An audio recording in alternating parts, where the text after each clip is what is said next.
A Real Affliction, BPD, Culture, and Stigma is a podcast devoted to exploring how we live with, treat, advocate for, write about, and conceptualize borderline personality disorder.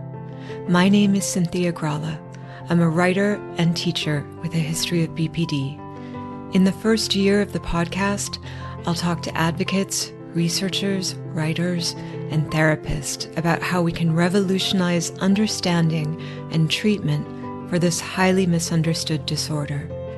Together, we'll sketch a more nuanced picture of BPD and the whole idea of a diagnosis.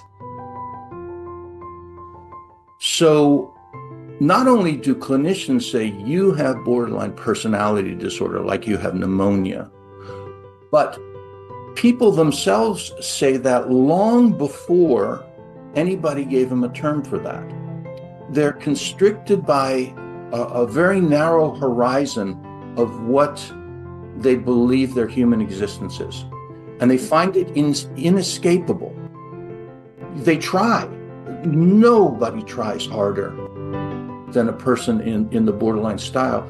Millie the Cat actually started off as me on a whiteboard writing out the things that we have to cope with and then the most beautiful parts of borderline personality disorder. People would sit there and be stumped about the amazing things that come out of borderline personality disorder and just the strengths that we have. That was kind of the first turning point where I'm like, we need better information out here. It can't just be all negative. Challenges are with expression in words and interpersonal communication.